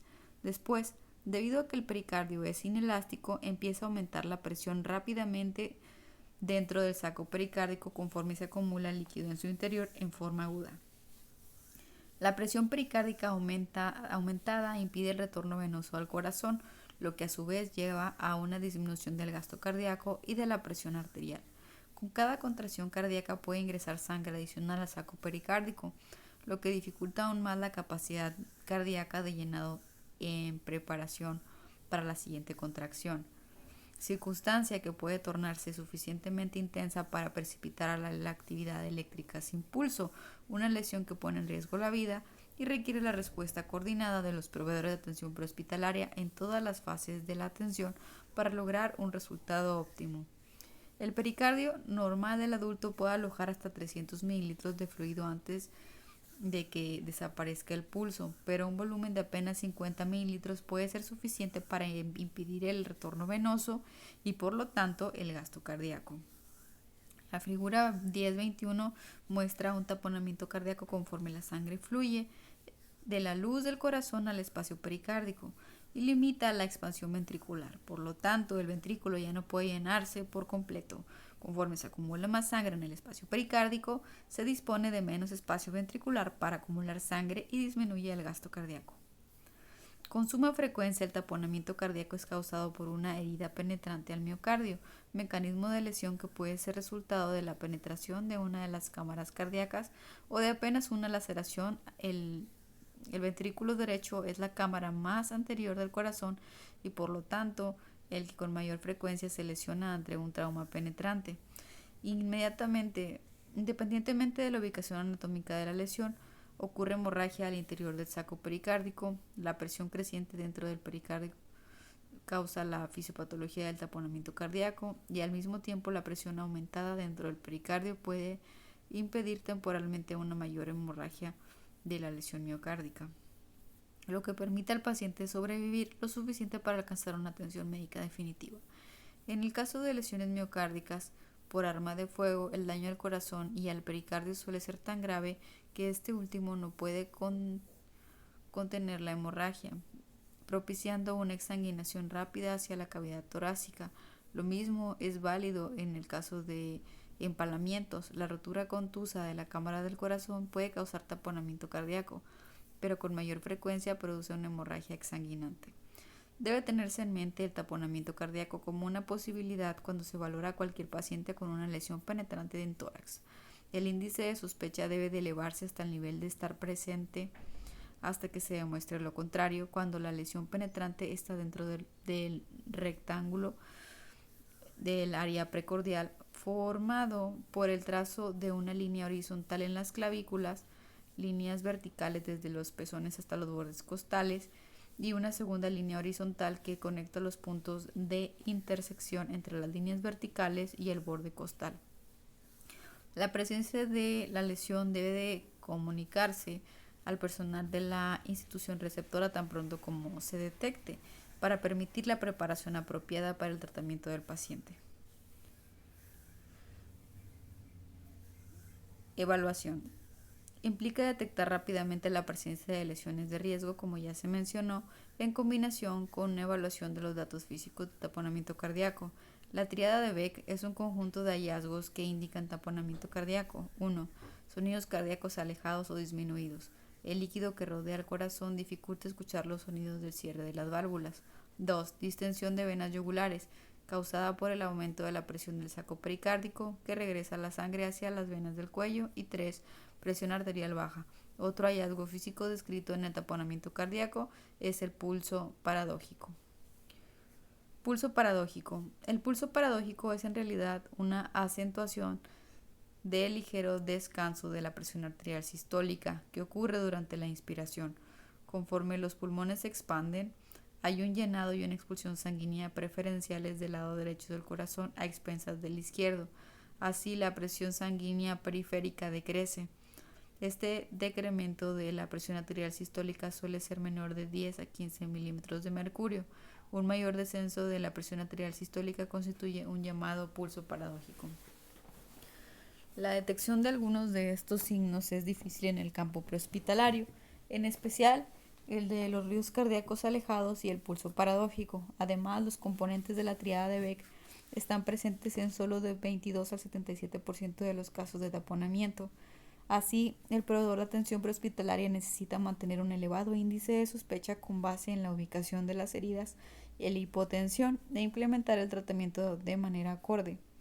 Manejo. Requiere de un transporte rápido bajo monitoreo continuo hacia una instalación donde se pueda hacer la reparación quirúrgica inmediata. El proveedor de atención prehospitalaria necesita primero reconocer que posiblemente haya taponamiento cardíaco e informar al personal de la instalación receptora, de modo que se pueda hacer los preparativos para una intervención quirúrgica de emergencia. Es preciso administrar oxígeno a altas concentraciones y se debe obtener acceso intravenoso e iniciar el tratamiento con soluciones de manera prudente, ya que esto puede aumentar la presión venosa central y por consiguiente mejorar el llenado cardíaco durante un tiempo. El proveedor de atención prehospitalaria debe considerar ampliamente la intubación endotraqueal y la ventilación con presión positiva si el paciente se encuentra hipotenso. El tratamiento definitivo requiere eliminar el taponamiento y reparar la lesión cardíaca. Un paciente con sospecha de taponamiento cardíaco debe transportarse directamente a una instalación con capacidad de intervención quirúrgica inmediata, si está disponible. El drenaje de algo de líquido pericárdico por pericardiocentesis, por inserción de una aguja en el espacio pericárdico, a menudo es una maniobra eficaz para ganar tiempo. Los riesgos de la pericardiocentesis incluyen lesión cardíaca y de algunas de las arterias coronarias, resultando en un mayor taponamiento o una lesión pulmonar e incluso lesión de grandes vasos e hígado. En casos muy raros se ha hecho la toracotomía de reanimación, la apertura del tórax para controlar la hemorragia y reparar heridas intensas. En el campo prehospitalario, por parte de médicos de sistemas en los que responden a emergencias de campo prehospitalario. Figura 1023. El drenaje de algo de líquido pericárdico por pericardiocentesis a menudo es la maniobra preliminar eficaz para tratar el taponamiento cardíaco, pero no es el tratamiento definitivo. Conmoción cardíaca. El término conmoción cardíaca se refiere a la condición clínica en la que un golpe, al parecer inocuo, en la pared anterior del tórax causa un paro cardíaco súbito. En un estudio de 2003 se informó que 128 casos de conmoción cardíaca en Estados Unidos, predominantemente en niños y adolescentes, media de edad de casi 13 años, la mayoría de los expertos respalda la teoría de que la conmoción cardíaca resulta de un golpe relativamente menor, no penetrante en el precordio, que ocurre en una porción eléctricamente vulnerable del ciclo cardíaco, en tanto que algunos creen que el vasoespasmo de las arterias coronarias puede participar en su aparición. Independientemente del mecanismo, el resultado final es una arritmia cardíaca que causa fibrilación ventricular y un paro cardíaco súbito. Esta condición ocurre con frecuencia durante eventos deportivos amateurs en los que la víctima es golpeada en la parte media anterior del tórax por un proyectil u objeto como una pelota de béisbol, que es lo más frecuente, un disco de hockey sobre hielo o una pelota de lacrosse o de softball. Sin embargo, también se ha informado de conmoción cardíaca después de impactos corporales, por ejemplo, golpes de karate, una colisión vehicular a baja velocidad y el choque entre dos jardineros tratando de atrapar una pelota de béisbol. Tras el impacto se ha visto que las personas caminaron un paso o dos y después caer súbitamente al piso en paro cardíaco. Por lo general no se encuentra lesión en las costillas, el esternón o el corazón en la necropsia. La mayoría de las víctimas no tiene antecedente conocido de enfermedad cardíaca. Es posible prevenir esta condición mediante el uso de equipos como pelotas de béisbol de seguridad. Evaluación. Los pacientes que han sufrido de una conmoción cardíaca son encontrados en paro cardiorrespiratorio. En algunas víctimas se observa una pequeña equimosis sobre el esternón. El ritmo cardíaco más frecuente es el de fibrilación ventricular, aunque también se ha visto bloqueo cardíaco completo y bloqueo de rama izquierda de las de His con elevación del segmento ST. Manejo. Una vez que se confirma el paro cardíaco, se inicia la RCP. La conmoción cardíaca se trata de manera similar a los paros cardíacos resultantes de un infarto de miocardio, más bien que los causados por trauma y pérdida de sangre. Debe determinarse el ritmo cardíaco tan pronto como sea posible con aplicación rápida de desfibrilación si se identifica fibrilación ventricular.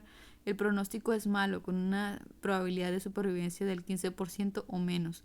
Virtualmente todos los supervivientes de esta afección recibieron RCP rápida iniciada por un transeúnte y desfibrilación inmediata, a menudo con un desfibrilador externo automático. No se ha demostrado que los golpes precordiales consistentemente eliminen la fibrilación ventricular.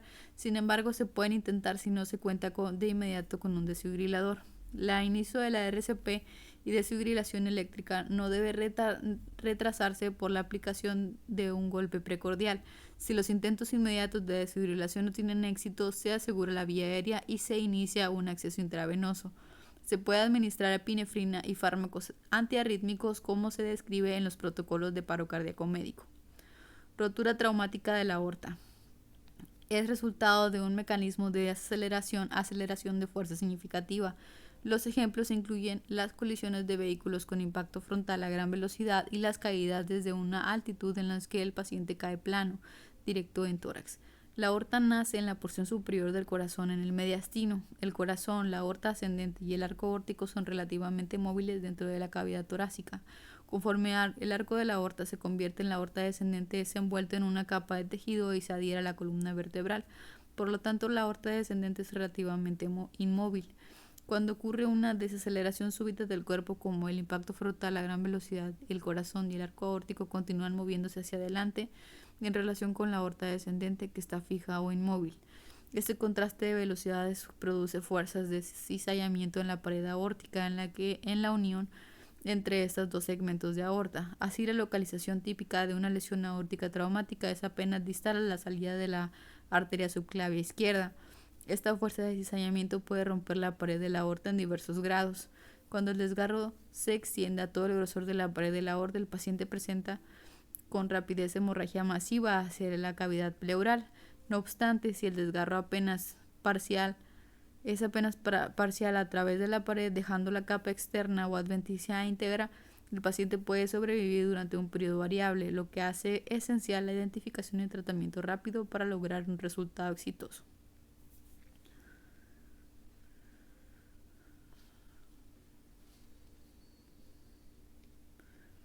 Evaluación. La evaluación de una rotura aórtica depende del alto índice de sospecha que debe tenerse en situaciones que implican mecanismos de desaceleración a aceleración de gran energía. En tales lesiones devastadoras pueden haber datos externos escasos de lesión torácica. Es necesario que el proveedor de atención prehospitalaria valore correctamente la vía aérea y la respiración y deba auscultar y palpar el tórax cuidadosamente. La exploración detallada puede mostrar que la calidad del pulso es diferente entre las dos extremidades superiores, más fuerte en el lado derecho que en el izquierdo, o entre las extremidades superiores o arteria humeral y las inferiores o arteria femoral. Las presiones arteriales, cuando se determinan, pueden ser mayores en las extremidades superiores que en las inferiores, lo que abarca los signos de pseudocoartación o estrechamiento de la aorta. El diagnóstico definitivo de una rotura aórtica requiere radiografías en el hospital. Las simples de tórax pueden mostrar una diversidad de signos que sugieren la lesión presente. El más confiable es el ensanchamiento del mediastino, lo que se puede demostrar de manera definitiva por una aortografía, una tomografía computarizada de tórax y una ecografía transesofágica. El manejo. El tratamiento de la rotura aórtica traumática en el campo es de soporte. Se mantiene un elevado índice de sospecha de su presencia cuando existe el mecanismo apropiado. Se administra oxígeno suplementario a alta concentración y se obtiene un acceso intravenoso. Excepto en casos de tiempo extremadamente breves de transporte, la comunicación con el personal de la instalación receptora acerca del mecanismo y la sospecha de ruptura aórtica debe hacerse en la primera oportunidad.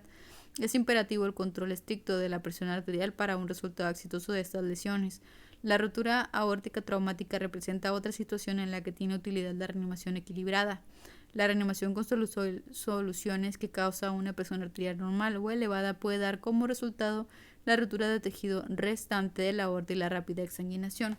Si los tiempos de transporte son más prolongados, el tratamiento de la presión arterial debe guiarse por la cifra más alta obtenida, por lo general en el brazo derecho. Es factible controlar tanto la presión arterial como la fuerza contráctil cardíaca con la administración de bloqueadores beta. Mantenimiento de la presión arterial. Precaución. Cuando se hace el transporte intrahospitalario de los pacientes con sospecha de rotura aórtica, es importante no elevar la presión arterial de manera intensiva, porque podría llevar a hemorragia exsanguinante. Muchos de estos pacientes pueden recibir soluciones con medicamentos como los bloqueadores beta para mantener la presión arterial en un nivel inferior, por lo general, a una presión arterial media de 70 milímetros de mercurio o menor. Tal tratamiento suele requerir monitoreo invasivo, tal como la inserción de un catéter arterial, de manera que se pueda monitorear la presión arterial con mucho mayor cuidado. Rotura traqueobronquial. La rotura traqueobronquial es una condición rara pero potencialmente letal. Toda laceración pulmonar implica la pérdida de continuidad de la vía aérea hasta cierto grado. Sin embargo, en estos casos, la porción intratorácica de la tráquea misma o uno de sus bronquios principales o secundarios pierde su continuidad. Esta rotura lleva a un flujo alto de aire a través de la lesión al interior del mediastino o del espacio pleural. La presión aumenta rápido, resultando en un neumotórax a tensión o incluso a un neumomediastino a tensión, que es similar al taponamiento cardíaco, excepto que resulta de la presencia de aire y no de sangre o líquido. A diferencia de la situación usual del neumotórax a tensión, la descompresión con aguja puede causar el flujo continuo de aire a través del catéter y fracasar en el alivio de la tensión. Esto debido al flujo de aire elevado, continuo a través de esas vías aéreas principales en dirección al espacio pleural. La función respiratoria puede alterarse significativamente por el flujo de aire preferencial, así como la presión a través de la lesión. Los esfuerzos de ventilación a presión positiva pueden empeorar la tensión. El trauma penetrante tiene menos posibilidad de causar esta lesión que uno contuso. No obstante, las lesiones contusas de alta energía también son capaces de causar una rotura traqueobronquial. Evaluación. La evaluación del paciente con rotura traqueobronquial muestra a un individuo con dificultad respiratoria evidente que puede estar pálido y diaforético. Mostrará signos de dificultad respiratoria como el uso de músculos accesorios de la respiración, gruñido y aleteo nasal. Puede identificarse un enfisema subcutáneo extenso, en especial en la parte alta del tórax y del cuello.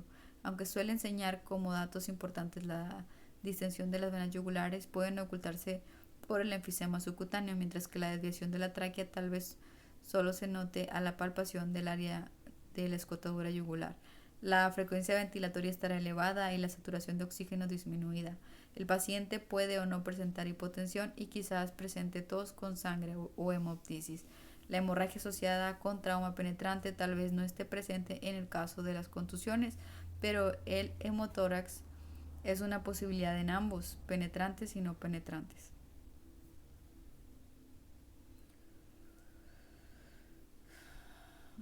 Si es un paciente con un trauma en la cara anterior del cuello que causó rotura de tráquea y enfisema subcutáneo en la cara, párpados y cuello. Tratamiento. El tratamiento exitoso de una rotura traqueobronquial requiere la administración de oxígeno suplementario y el uso prudente de asistencia ventilatoria. Si esta causa más incomodidad al paciente, solo se administra oxígeno y se le transporta tan rápido como sea posible a las instalaciones apropiadas.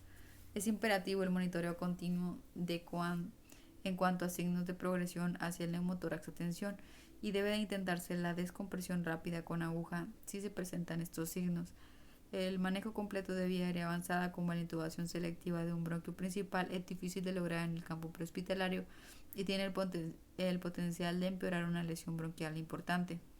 Asfixia traumática. Se denomina asfixia traumática al proceso por el que las víctimas semejan físicamente a los pacientes estrangulados, los cuales muestran cierta descoloración azul en la cara y el cuello, en el caso de una asfixia traumática en la parte alta del tórax. Sin embargo, a diferencia de los pacientes estrangulados, aunque con asfixia traumática no sufren de una asfixia real, que es el cese de intercambio de aire y gas, la similitud con el aspecto de los pacientes de estrangulación es resultado de la alteración del retorno venoso desde la cabeza y el cuello presente en ambos grupos. El mecanismo de la asfixia traumática es un incremento abrupto y significativo de la presión torácica resultante de un aplastamiento de la cavidad, como por ejemplo un automóvil que cae de un elevador hidráulico sobre el tórax del paciente. Esta presión causa el regreso forzoso de la sangre fuera del corazón hacia las venas en dirección retrógrada, puesto que las venas de los brazos y las extremidades inferiores contienen válvulas. El flujo retrógrado hacia las extremidades es limitado. No obstante, las venas del cuello y la cabeza carecen de tales válvulas y la sangre se forza hacia esa región. Las vénulas y los pequeños capilares subcutáneos se rompen y ocurre extravasación de sangre, resultando en una decoloración púrpura de la piel. La rotura de vasos pequeños del cerebro y la retina pueden causar lesión cerebral y ocular. La asfixia traumática se reporta como un marcador indirecto de contusión miocárdica. Evaluación. El punto de referencia de la asfixia traumática es la plétora, una condición corporal característica por exceso de sangre y turgencia, por ejemplo, edema y distensión de los vasos sanguíneos, con una coloración rojiza de la piel, aspecto que es el más prominente en el sitio del aplastamiento. La piel por debajo del nivel de lesión es normal. Debido a la fuerza aplicada al tórax necesaria para causar esta lesión, muchas de las lesiones ya descritas en este capítulo pueden estar presentes, así como las de columna vertebral. Figura 10.27. Niño con asfixia traumática. Nótese la decoloración púrpura, en particular en el mentón y las múltiples petecas de la cara y la frente. Tratamiento es de soporte. Se administra oxígeno a altas concentraciones, se obtiene acceso intravenoso y se provee un soporte ventilatorio prudente cuando está indicado. La decoloración rojiza púrpura por lo general se desvanece en 1 o 2 semanas en quienes sobreviven. Ruptura del diafragma. Puede ocurrir pequeñas laceraciones del diafragma en lesiones penetrantes en la región tóraco-abdominal. Debido a que el diafragma asciende y desciende con la respiración, cualquier penetración por debajo del nivel de los pezones de la cara anterior o del nivel de la punta de la escápula en la posterior conlleva el riesgo de haber atravesado el diafragma. Por lo general, estas lesiones no presentan problemas por sí mismas, pero suelen requerir reparación quirúrgica por el riesgo futuro de hernia y estrangulación del contenido abdominal a través del defecto diafragmático. Las lesiones significativas de los órganos del tórax o del abdomen pueden acompañar a estas que son aparentemente inocuas desde otros puntos de vista. La ruptura del diafragma por contusión es resultado de la aplicación de una gran fuerza abdominal para aumentar su presión de forma aguda, abrupta y suficiente para afectar el diafragma. A diferencia de los pequeños desgarros que suelen acompañar a las heridas penetrantes, aunque aquellos que resultan de los mecanismos contundentes con frecuencia son grandes y permiten una herniación aguda de las vísceras abdominales hacia la cavidad torácica. La dificultad respiratoria ocurre por la presión de los órganos herniados sobre los pulmones, evitando una ventilación eficaz. Tal como la contusión pulmonar, esta deficiencia en la ventilación puede poner en riesgo la vida. Además de la disfunción ventilatoria, puede haber fracturas costales, hemotórax y neumotórax. Es probable que la lesión del diafragma se acompañe de lesiones en los órganos intraabdominales, incluidos el hígado, el vaso, el estómago o los intestinos, ya que estos órganos son forzados a través del desgarro diafragmático hacia la cavidad pleural. Estos pacientes con frecuencia presentan dificultad respiratoria aguda y requieren una intervención rápida para recuperarse. En la figura 10.28 se observa la rotura del diafragma que puede causar la hernia del intestino y otras estructuras a través del desgarro, causando compresión parcial del pulmón y dificultad respiratoria. Evaluación.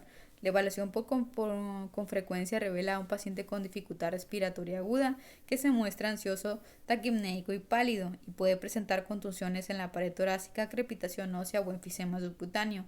Los ruidos respiratorios en el lado afectado quizás estén disminuidos o pueden auscultar ruidos intestinales en el tórax. El abdomen puede estar en forma eucafoidea si suficiente contenido abdominal se ha herniado dentro del tórax. El manejo.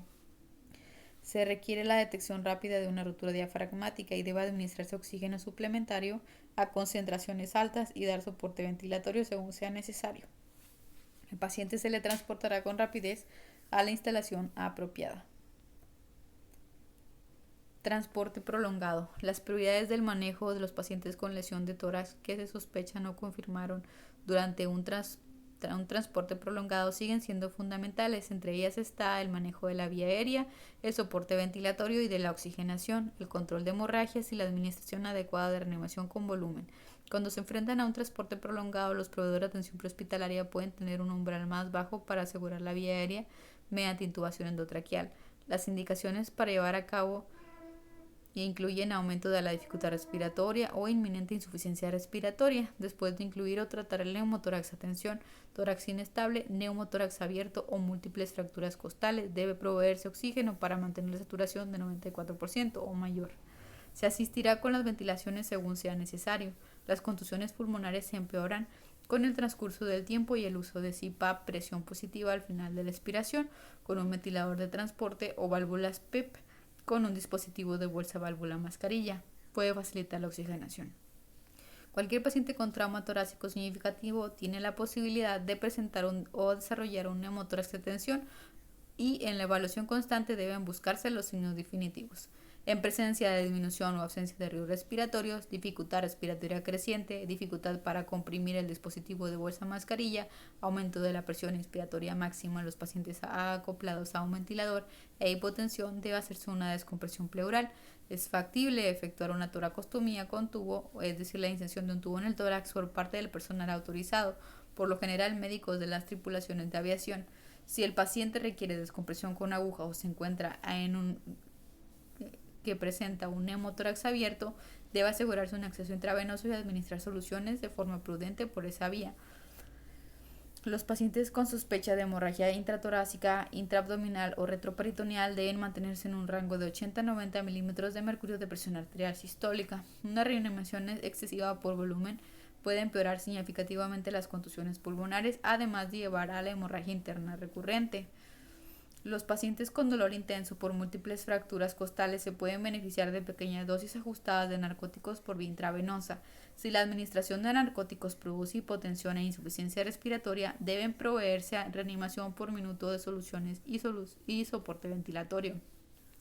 Los pacientes con arritmias cardíacas relacionadas con lesiones por contusión miocárdica suelen beneficiarse del uso de medicamentos antiarrítmicos. Cualquier intervención que se realice debe documentarse cuidadosamente en el informe de atención del paciente y debe de poner al tanto de los procedimientos al personal de las instalaciones receptoras. Resumen. Las lesiones torácicas son particularmente significativas por el potencial de comprometer la función respiratoria, circulatoria y debido a que con frecuencia se asocian con traumatismos múltiples, órganos, aparatos y sistemas. Cuando los proveedores de atención prehospitalaria responden a pacientes con lesiones penetrantes de tórax, deben de estar preparados para tratar un hemotórax o ambos, lo que se denomina un hemoneumotórax. Cuando los proveedores de atención prehospitalaria responden a un paciente con trauma por una fuerza contundente al tórax, las lesiones que deben tener en mente incluyen contusión pulmonar, desgarros de la pleura visceral, fracturas costales, desgarros o rotura de vasos sanguíneos torácicos principales y rotura de la pared del tórax. Son condiciones asociadas del hemotórax, el neumotórax y la hemorragia catastrófica.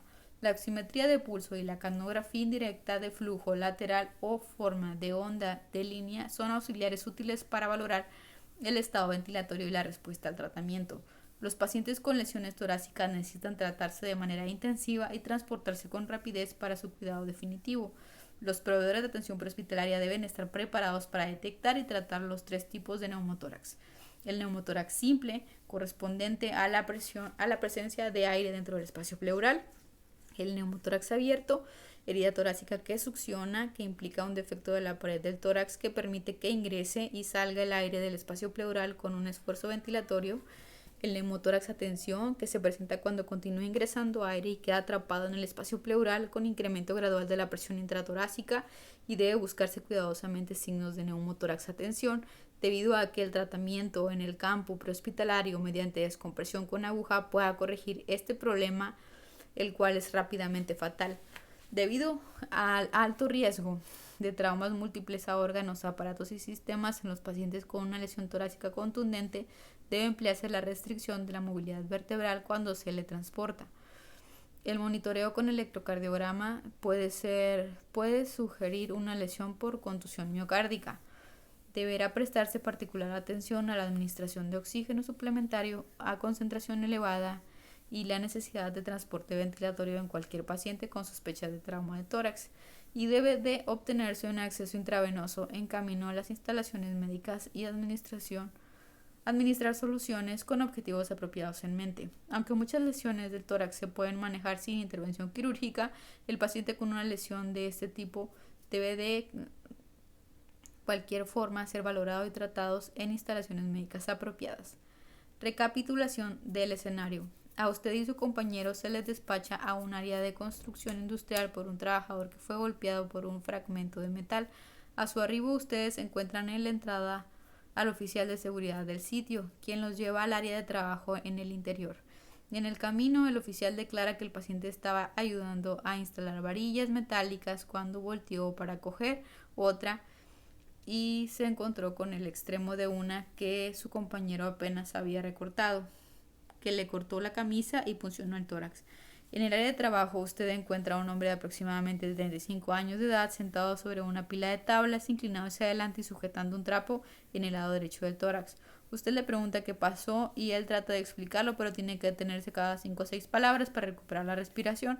Al remover el trapo, nota que una laceración de casi 5 centímetros de longitud con una pequeña cantidad de burbujas de aire en el líquido teñido de sangre.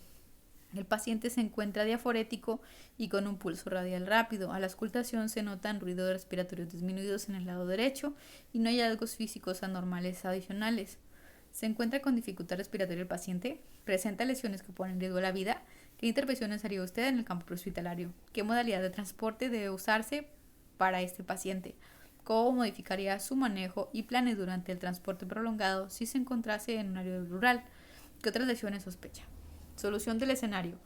El reporte de la escena, las quejas del paciente y la exploración física del mismo llevan a sospechar que puede presentarse lesiones graves que potencialmente pongan en riesgo su vida. Él se encuentra alerta y habla de manera coherente, lo que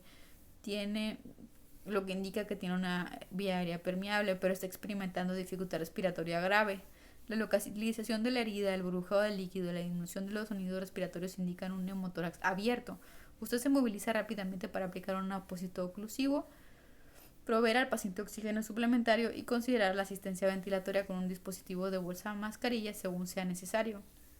Las prioridades en este escenario son definir la gravedad de las lesiones, estabilizar al paciente e iniciar su transporte a las instalaciones apropiadas. Dada su dificultad respiratoria y los demás datos, se encuentra en un riesgo significativo de complicaciones y es apropiado su transporte al centro de trauma más cercano y en el camino debe obtenerse un acceso intravenoso. Hay riesgos de deterioro ventilatorio y se necesita monitorear estrechamente el estado ventilatorio del paciente. Los signos de compromiso circulatorio progresivo y dificultad respiratoria deberían llevarlo a retirar primero el apósito oclusivo y si no hay mejoría realizar una descompresión con aguja. Y si el tiempo de traslado se va a prolongar, debería considerarse el transporte aéreo. Y bueno, hemos llegado al final de este capítulo. Espero que les haya gustado. Por favor, déjenme sus comentarios aquí abajo. Denle like, compártanlo, suscríbanse. Hasta luego.